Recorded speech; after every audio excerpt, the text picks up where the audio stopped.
I was sitting in a bar, hadn't got too far when you walked in. Hello? Hi, is that David? Yes, speaking. Hi, it's Howard here from Camden Town Radio. Hello, Howard. Thanks for calling. Hi, welcome to the show. Great to speak to you. Now, I believe that you've been a journalist before. Did you start out as a journalist, or? I started out as a musician, actually, Howard. Oh, okay. Way back, long ago. Yeah. And I kind of came up through the punk era in various bands that you may have heard of. Yes. TV Smith's Explorers I played in. All right, and TV Smith is still going strong. Yeah. Although most of the Explorers have vanished here and there.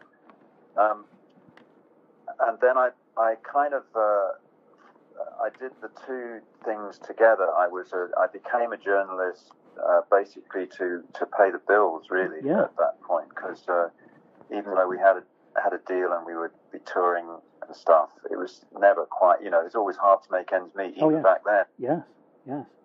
What era? Are we talking the 70s, or? That would have been the late 70s, early 80s. Yes. So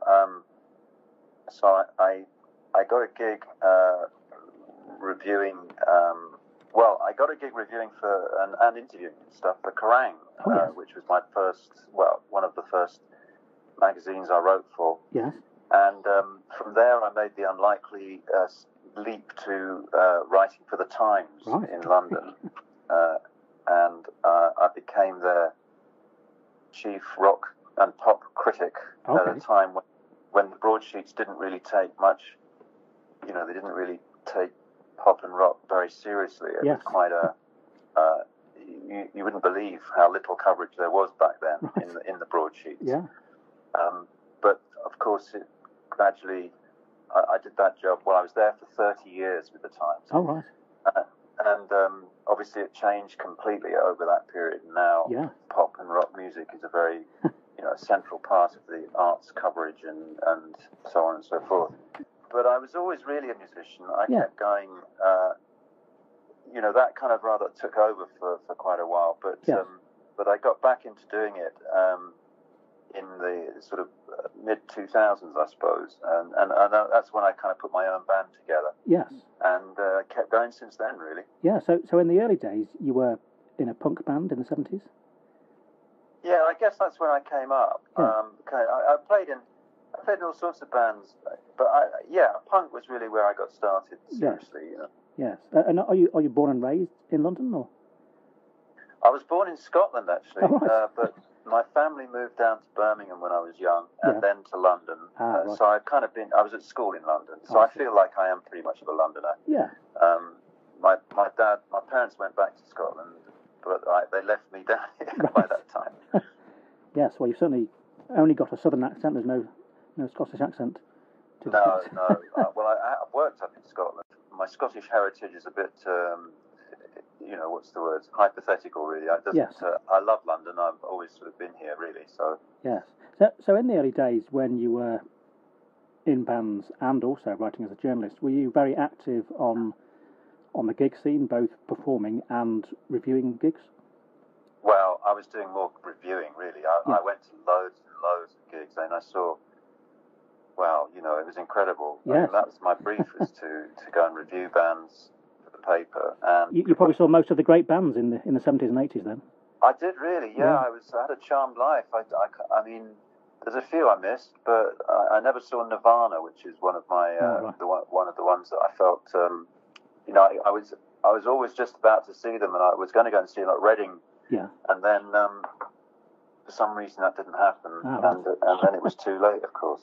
So. Yes. Are there any bands that you remember that you saw in the early days, maybe late 70s, early 80s, that went on to be very big, but started out small on a London circuit? Most bands that were coming through, I would see them at a fairly early stage. Yes. I don't know.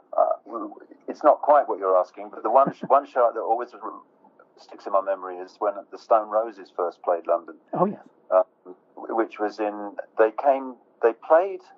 I think it was at Alexandra Palace, which was obviously a big old gig. Oh yes. But remember was these coaches. There's just coaches and coaches. There was about 10 or 15 coaches all parked up around in the area. They just about bust down. It was like a football team coming to town. You know, they'd bust down their entire fan club from Manchester.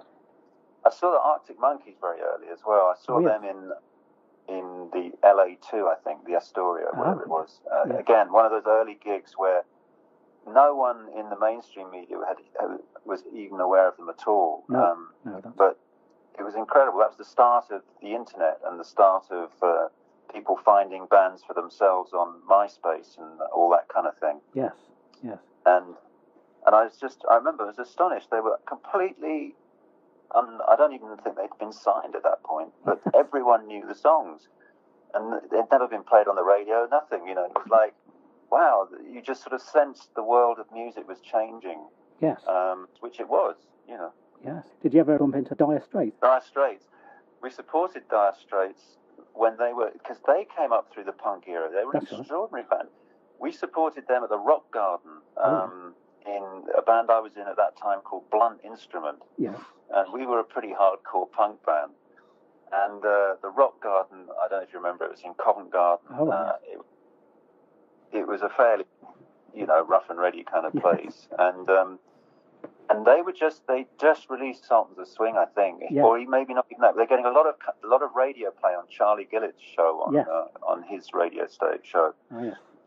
And so we supported them, and we didn't have much in common. I mean, they were perfectly friendly. I remember Mark Knopfler was absolutely shattered. He was exhausted. I think he was even still been working as a teacher or whatever he did. I can't remember, but or either that or they'd just done a ridiculous overnight drive from somewhere else. But he came into the dressing room, which was tiny, and he put a bunch of coats and things under the table that was there, and he just curled up and went to sleep. So it was like from when they finished their sound check to when they went on stage, he was literally under that table, sound asleep. They had to sort of shake him awake to get him out to go and play. You know, to about, I don't know, 50 people, I suppose. Yes. Yes, and I guess as the 80s went on, I mean, there started to be some very big stadium gigs in and around London. So were you sort of covering that style of gig as well as the local pub gigs? Oh yeah, I went to loads of those big gigs. I mean, one of the first shows I actually reviewed was Live Aid. Oh right. Which was absolutely mind blowing. Yes. You know that. I mean, obviously everyone saw it on the TV, and it's still much talked about. Yes. But no, I was actually there and wandering around with my little pass, and you know, it was just wild because you'd bump into, I don't know, just people everywhere. Yes. I just couldn't believe when it started. Status Quo went on, and then they stopped. You know, Status Quo at that point, legendarily, the most long-winded band in the world. And they came on and they played, and then they were gone after 15 minutes. What? Never seen anything like it. And then the next band was on, whoever it was. I think they did like a revolving stage change, didn't they? I seem to remember. Yeah. Well, that was the first time anybody had done that. I mean, nowadays bands, you know, quite a lot of festivals are pretty well organised. Bands come on and get, you know, they change bands pretty fast, especially on those big, you know, sort of multi-act shows that they put on a probably maybe on an indoor stage. But you know, festivals now are really well organised, and there's bands come on time and they get changed around real fast. But when Live Aid came on, it was really a revolution in all the staging and everything as well. Just the organisation of it was incredible. Festivals before that were very, very lax. You know, you go along to Reading or whatever, and you get a rough idea of when the band was supposed to be on, but they was often. I remember seeing I remember seeing Led Zeppelin at Nebworth. Yes. And it was like, and the New Barbarians were supporting the Ron Wood and Keith Richards band. Oh yes. And Frank Zappa was on before that, and the Boomtown Rats before that.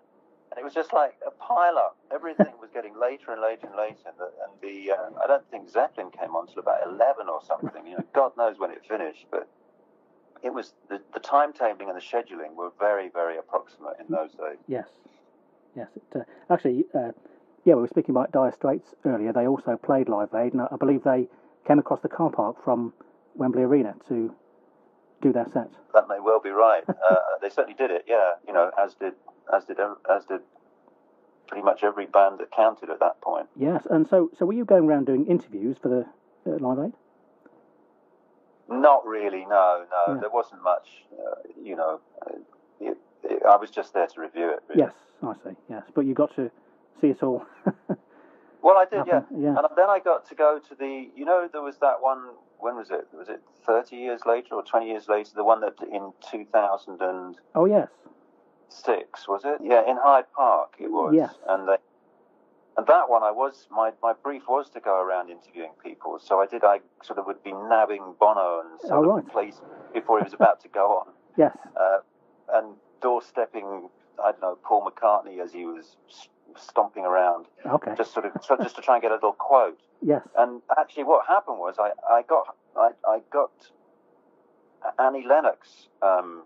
I got to talk to Annie Lennox just there, and she had a caravan, or you know, they had these caravans backstage for dressing rooms, and I said, oh, you couldn't just spare a quick word, you know. All I had was, so Annie Lennox was in. I just saw her, and I said, oh, Annie, can I just get a quick quote for you? You know, and I'm looking at my watch because the Who were about to go on, and she said, yes, come on in, you know.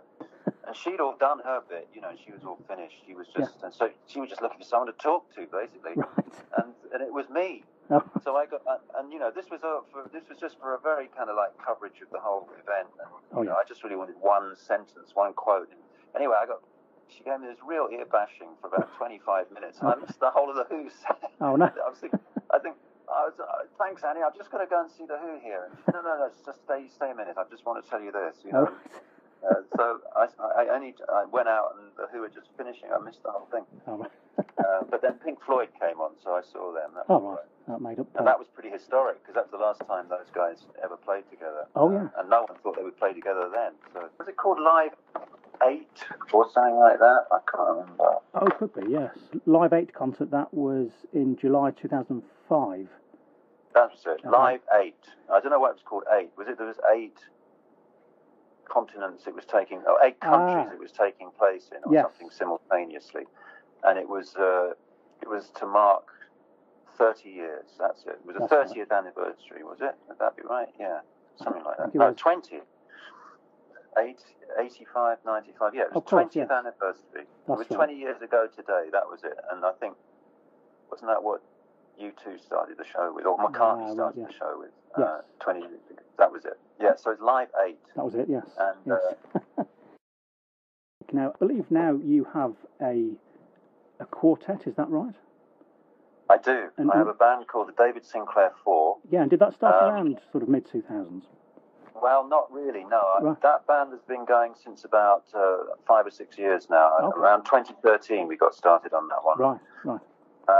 Before that I had a trio, which was called the David Sinclair Trio. Okay, yeah. So it's been me all the way through with different kind of slightly differing lineups, and obviously the DS3 as it was then became the DS4, and we now have a kind of a guy called Laurie Garman, who's a brilliant harmonica player. We get him, he shows up quite often, but I'm not going to change it to the DS5. Right. I think we're going to have to. We're sticking on the 4 at the moment. Yes. Bluesy rock, would that suit the style of the band, is that?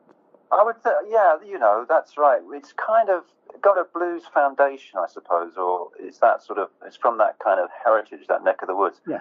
But I have got I'm kind of a singer-songwriter as much as anything. Yes. You know, I write lyrics and I write songs. Yeah. Co-write some of them with Jeff Peel, who's the guitarist in the band. Okay. And so I suppose that's the background. But, you know, I came up, as I said earlier, my punk background is sort of I'm very much aware of being part of a London heritage and not an American heritage. So we like the Americana sort of music, but I kind of like to make sure that there's a good feeling of made in London in the lyrics and the delivery. You know, I can't that fake American accent that the blues rock people go in for. You know, I know what you mean. Yes. I mean, it's okay. You know, Mick Jagger can get away with it or whatever. whatever, but Yes. you know, he's an original stylist. But there's too many, I think, on that blues circuit, Yes. people who just sort of sing in an outrageous ham Southern American accent, Right. which just really, you know, kind of blows it straight away. Yes. As far as I'm concerned. I know what you mean. Yes. So, and also, I was, you know, I think I do write about stuff to do. I mean, we have a song called London Dust, and Yes. there's all sorts of references to. I mean, I live in London, and that's what I write about. So Yes. it's we did the Polyfest quite recently. You know, the festival in aid of in memory of polystyrene. Oh, right. The singer from X-Ray Specs. Yes. And they have a thing at the Dublin Castle. Oh, yes. I think it's every year actually, where they have a thing called Polyfest. Yes. And they everyone kind of gets together and plays in her memory. Yes. And they get and you're all invited to play one of her songs. Oh, right. Yes. Which we did. So, you know, it's not. I think the blues rock thing can be a little bit of a red herring. Yes. It's kind of it's electric guitar rock and roll. Right. But it's got a lot of other elements to it. I feel that make it a bit more relevant and a bit more relevant, I guess is the word. And we got on quite a few good Spotify playlists. Right. And none of them are blues or right. in any way blues rock playlists. That's They're all quite varied and you know, I pretty modern, I think. So we're pretty. I think we fit into the pop landscape somewhere. Yes. But I'm not exactly sure where. That makes sense. And I believe you played at other venues such as the Borderline, which is sadly no longer a venue, but also the 100 Club as well. Yeah, we played the 100 Club quite a few times actually over the years.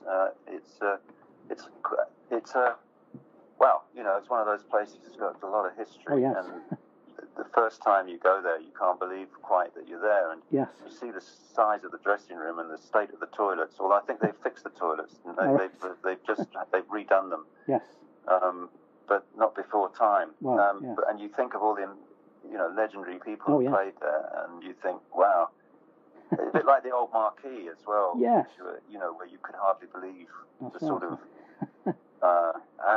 how rough and ready it was, and how small everything was. And you know, you think of people like Jimi Hendrix playing there, or the Stones played at the 100 Club not that long ago. Well, that's right, You know, so it's an incredible experience.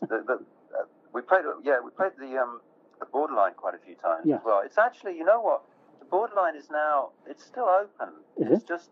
It's doing, or it's reopening at some point. It's been kind of sold on, and they're doing some work on it. But I walked past there the other day, and I looked in, and I wandered in, and the guy said, "Yeah, we're just doing some refurbishing, and then it's going to reopen." Oh right. It's been sold on. Yes. But it's not been. You know, I think I was given to understand it was the absolute end. You know, it was all finished. They're going to knock it down or turn it into flats or something. But this guy said no, it's going to return. Oh, right. So it could be back. Would be good news because it's a nice venue. I've been in a few times. Oh, it's fantastic. I couldn't believe they spent so much money on it in the last couple of years. Yeah. Completely overhauled it. They turned it into something out of the Matrix or something. Yes. And beautiful place and fantastic place to play. Always. Always. Yeah. I saw REM there when they played there. Yeah. Which was a complete event of the, you know, certainly part of their mythology. Sort of secret gig.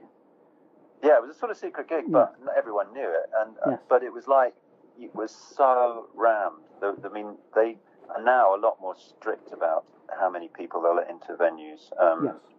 And like the Borderline especially. Well, but back then, no one paid any attention to that, and it was so unbelievably rammed.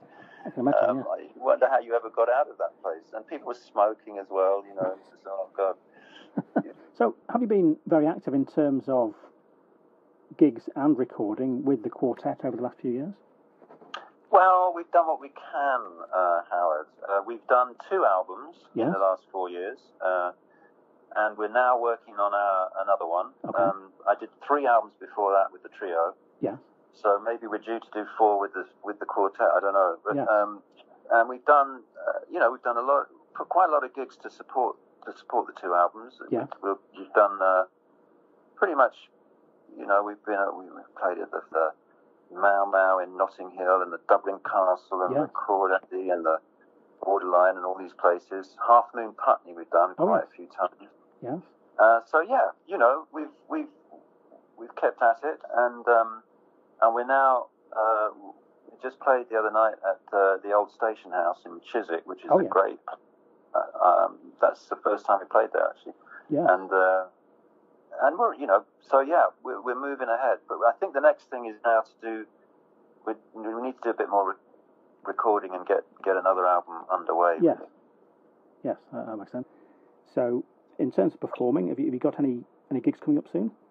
Unfortunately, no. We don't actually have anything in the book at the moment, just because we're doing this. This is the next stretch is really going to be doing some writing and recording. Okay, yeah.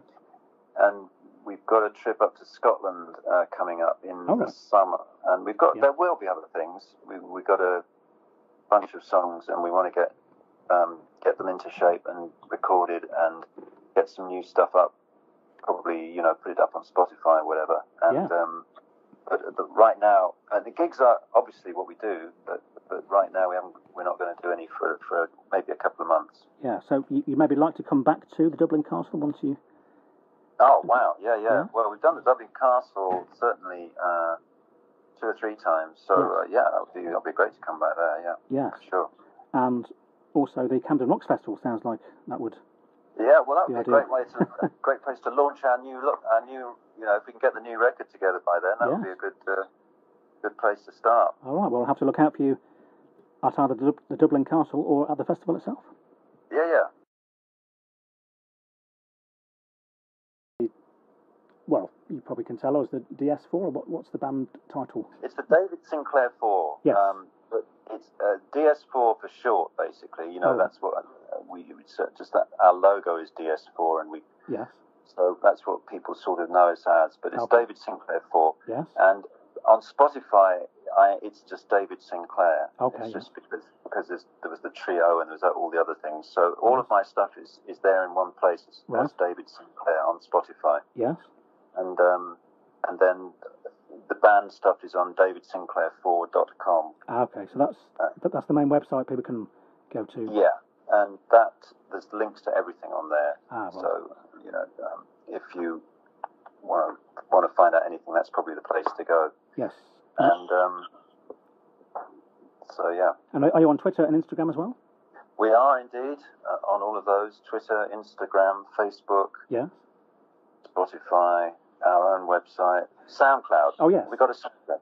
Ah, right. Yeah, that's it. Great. So those links are all on the website. So there's all buttons are all everywhere. Well, great. Well, it's great to speak to you, David. And you too, Howard. Yeah. Thanks very much.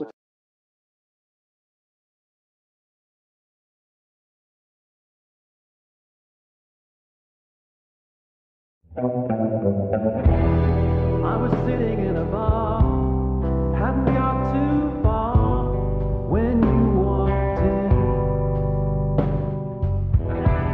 I was walking in the rain, past this place, never been here before.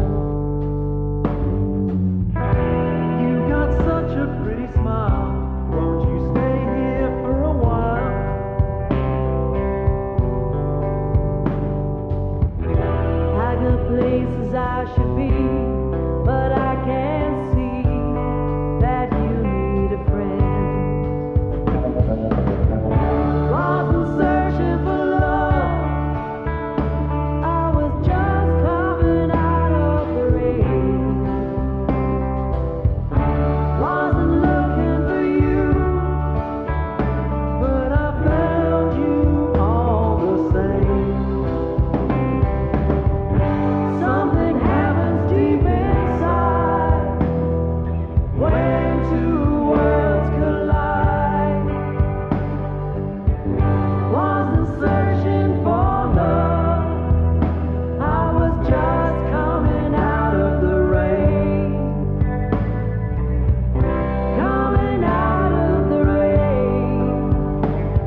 talk to me, 'cause I believe I've been there too.